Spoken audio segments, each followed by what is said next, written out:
reports. What he had in his possession and what he is writing, such a dangerous combination. And what he's able to amass.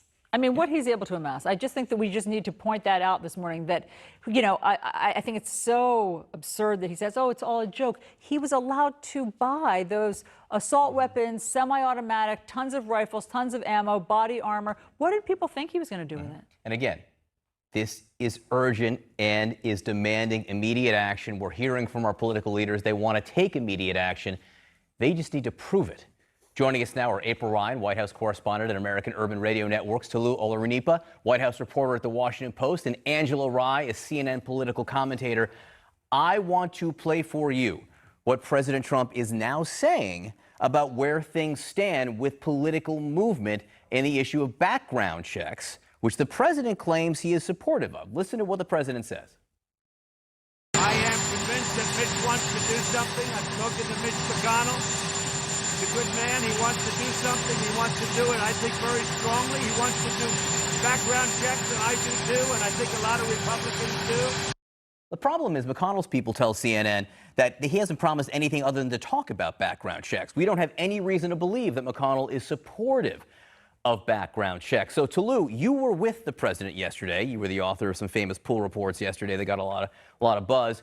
Is this just word salad from the president? What is he talking about? What does it mean? Well, the president was actually very eager to come over to talk to the press. No one asked him any questions. He just made a beeline directly from Marine One to talk to the assembled reporters. So he did want to put out his message on this issue, but it's not clear that he has any specifics yet. He's just talking about very broad language. The president wants to do something, but not saying what exactly he wants to do. He said he wants to do background checks, but he hasn't said anything about bringing the Senate back in. He hasn't announced support for the House passed bill, which has already passed the House, which if the Senate were to pass, the president could sign and have an accomplishment on background checks. So it does seem like he's sort of trying to dial back exactly what he means by background checks. And you have to sort of delve into the details to find out whether or not he wants to do something that actually would make a difference or just have some sort of accomplishment to say, I did something on guns, let's move on to another issue. And April, I mean, forgive me for sounding jaded, but we've been here before. Oh, yes. Obviously, too many times. But the president has also flip-flopped on this so many times. He has said that he wanted background checks after Parkland, and then nothing happened. After Las Vegas, he felt strongly in those 24 hours or 48 hours about, you know, bump stocks, and it took a year for an executive action. And so it's just hard to trust what will happen this time. Allison, you're right. We've been here before, but it took people, it took hurt for people to come out and put pressure on the president, particularly when it was Parkland. We heard the same thing about background checks, but the NRA stepped in and said, no, no, no. The NRA has the president, and they've got the Republicans in the Senate and Republicans in the House, so nothing's going to happen. I mean, we've been dealing with issues of guns and mass shootings for decades now. I mean, this is an epidemic for real. And the problem is when you keep talking about, I mean, I've been at the White House for 22 years. They were talking about closing the gun show loophole during Bill Clinton's time in office. But it feels like it's accelerated. I mean, and I don't mean the talk, I mean the mass shootings. It has accelerated. And you have H.R. 8 that has bipartisan support in the House that will not get support in the Senate. One, Mitch McConnell is running for office, and that is a death knell for him. So the talk is going to happen. They're talking. There's no action. So, Angela, I know this will appeal to you because I think sometimes you want to see action outside the realm of just counting on the president for anything. The Washington Post has a story, which you pointed out this morning, which suggests there is a new groundswell of support for some of these groups battling gun violence. They feel new momentum to get something done. But is that going to be enough, this new momentum that they feel without McConnell or president? Well, I think that the real challenge here is, and April, I'm glad you brought up the NRA. The NRA is going through some really challenging times. And to me, it seems like if there was ever an opportunity to shake free Republican supporter that, you know, the death hold the NRA, sorry, no pun intended, has on members of Congress, you would think it would be right now. In part because of the number of deaths and shootings we've seen, Allison, to your last point, but also because it shows the fragility and the fact that this is not an entity that has to be permanent, particularly if they're making some ethical mistakes, which is clear they have made. I think the other real challenge for us is there are a number of people in community everywhere who feel like, I don't know that I have the power. And so now is the time to test to see if they have the power to stand up against Goliath, if they're all the little Davids. Goliath being the NRA, but a very fragile one. Maybe there's one more smooth stone that'll take it out. Yeah, I mean, people feel, obviously, people feel helpless. They feel like they're sending their kids to school as sitting ducks. Yeah. And it's like, well, I guess that's just the price of admission in America. I guess we just accept this as our new normal. But of course, you can actually vote for people who feel strongly about this. This can be your single issue. And if you have been in or around a shooting, a mass shooting, this does become your single issue. We're going to be speaking later in the program with a woman who survived Dayton, and then it becomes your motivating issue. And so we're just trying to figure out if this is the tipping point, and we always try to figure that out. And again, it shouldn't be a mystery. I'll just say, Mitch McConnell, it shouldn't be a mystery. There's no reason Mitch McConnell can't tell us exactly where he does stand on background checks. That would clear things up and make it easier to have the conversation he wants to have. Ken Cuccinelli, who runs immigration for the president inside the White House, had some interesting remarks yesterday about the poem Emma Lazarus, of course, wrote, that is now on the Statue of Liberty, which says, you know, give us, you're tired and you're poor. This is what he told NPR he thinks it, I think, should say. Listen. Would you also agree that Emma Lazarus's words etched on the Statue of Liberty, give me your tired, your poor, are also part of the American ethos? They certainly are. Give me your tired and your poor who can stand on their own 2 feet and who will not become a public charge. Yeah, who will not become a public charge is absolutely not in that poem. And Ken Cuccinelli knows it, which is why he tried to clean it up last night with Aaron Burnett. Listen to what he tried to do here. That poem was referring back to people coming from Europe, where they had class-based societies, where people were considered wretched if they weren't in the right class.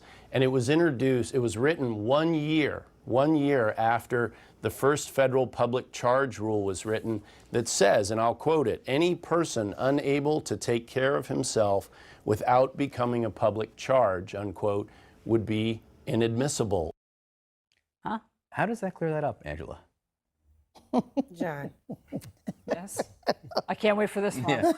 First of all, what is amazing about what he said is that he actually cited a continent where he thinks this is acceptable. He says Europe. And that is exactly the point that we all have been raising, whether we're talking about S-holes, it's too early, or whether we're talking about the ways in which they've targeted Latinx communities. It is very clear what their intentions are. To me, Ken Cuccinelli told on himself, and now we're ready for a lawsuit. That's the way that we have to engage with this administration. Even going back to the last point we were just on, it is a shame when you get to a place where there's an entire aspect, part of the American government that cannot function. Everything has to be a lawsuit with this administration because they act like they don't have fundamental understanding that discriminatory practices on their face are illegal. It's unconstitutional. And there are already lawsuits now being launched, I believe, Yes. in California to challenge this. But if In Ken New York. Cuccinelli, I mean, if the administration wants to make sure that people will not be on the dole on welfare and public assistance, they should have immigrants train native-born Americans. Because Right. immigrants There's a thought. receive fewer benefits and work more, all the statistics show at the Bureau of Labor Statistics, than native-born Americans. Yeah, the labor participation rate is much higher among immigrant groups than among native-born Americans. And most people who come here don't come here to get on welfare. They come here to make a better life for themselves. And what Ken Cuccinelli was doing was providing a revisionist form of American history, saying that the people who've come here in the past have all been aristocrats and been wealthy and been able to, you know, take care of themselves and provide for the public good as soon as they got here. And that's not the history that we've heard. We've heard a number of these very same politicians say, when my grandparents came here with, 2 cents in their pockets, they made the American dream for my family. And, I'm a testament to that. And now Donald Trump's grandfather came here. Right. And so now that, the country is changing in terms of the demographics, there seems to be a move to try to revise American history and say that, the public charge issue was something that that Emma Lazarus was thinking about when she wrote that poem and was thinking that only people who could not be a public charge should come into the American opposite. country. I mean, it's the opposite. Yeah, it's most definitely the opposite. But what happened was Ken Cuccinelli basically gave the talking point that they were using for this effort, and the backlash came. But see, here's the piece that they don't understand. As you said, labor. Labor has the numbers. Go to your own department and find out before you speak falsehoods. And then there's another piece. the poorest portion of America happens to be in Mitch McConnell's district, Appalachia, white America. Not immigrants, white America. So this does not stand legally. This discrimination in regulatory processes do not stand, and it just does not stand on a moral and a human basis. This is upturning the apple cart. The nation is changing, or they're trying to change it. Last thing I want to cover here, if I can, is the president, of course, has been accused of profiting, and his family of profiting while in office. You say absolutely. There have been lawsuits. None have been settled conclusively at this point, but the lawsuits are out there. The president was asked about this yesterday. In his defense, or the way he tried to turn it, is straight out of Fantasyland. Listen to what he said. This thing is costing me a fortune being president. Somebody said, oh, he might have rented a room to a man from Saudi Arabia for $500. What about the $5 billion that I'll lose? You know, it's probably going to cost me, including upside, downside, lawyers, because every day they sue me for something. These are the most litigious people. It's probably costing me from $3 to $5 billion for the privilege of being, and I couldn't care less. I don't care. You know, if you're wealthy, it doesn't matter. I just want to do a great job. That's why I don't care. I want to do the right job. I got sued on a thing called emoluments. Emoluments. You ever hear the word? Nobody ever heard of it before. They went back. Now, nobody looks at Obama getting $60 million for a book. That's okay. Even though nobody in history ever got that much money for a book. $60 million for a book. Nobody looks at any, but with me, it's everything. Well, I'm glad he doesn't care. Well, the comparison, there's a word for that comparison, Angela. That is dumb. That is a dumb comparison there. That is just dumb. It is nonsensical, right? He's limited. Look, there can be lawsuits. They can determine what they wanted with the lawsuits. But President Obama got the book deal after he was president. There's apples and oranges. It's not even apples and oranges. It's apples and, like, robots. And here's the real, yes, okay.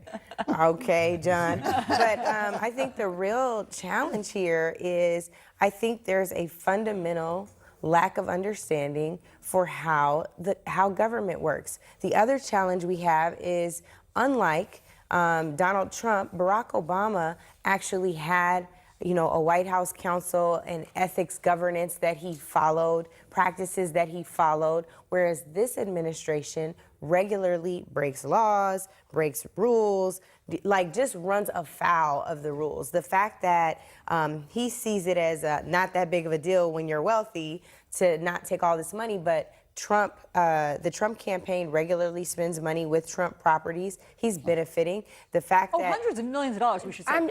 Yes. They have made hundreds of millions of dollars Yes, from their you can hotel pull properties. the number. So the idea that he's losing money is also the math doesn't work. Being president is a profitable business for him and for his entities. Any other president would have to walk away from their stocks, from any of their business, put in a blind trust. But this president just goes down the street every week to his own property, invites everybody to come. I mean, you hear so many people from other countries, oh, I stayed at the Trump Hotel. Right. He's getting money for being president. The Mar-a-Lago membership fees have gone up exponentially. I wouldn't know. I don't go. And if I could just point out really quickly, the event yesterday was a taxpayer-funded event. It really was a campaign rally. This was supposed to be an official event, but the president was campaigning on the public dime, millions of taxpayer dollars, while complaining about how much money on the public dole. Imagine that. We can't imagine he would do that. All right, friends, thank you very much.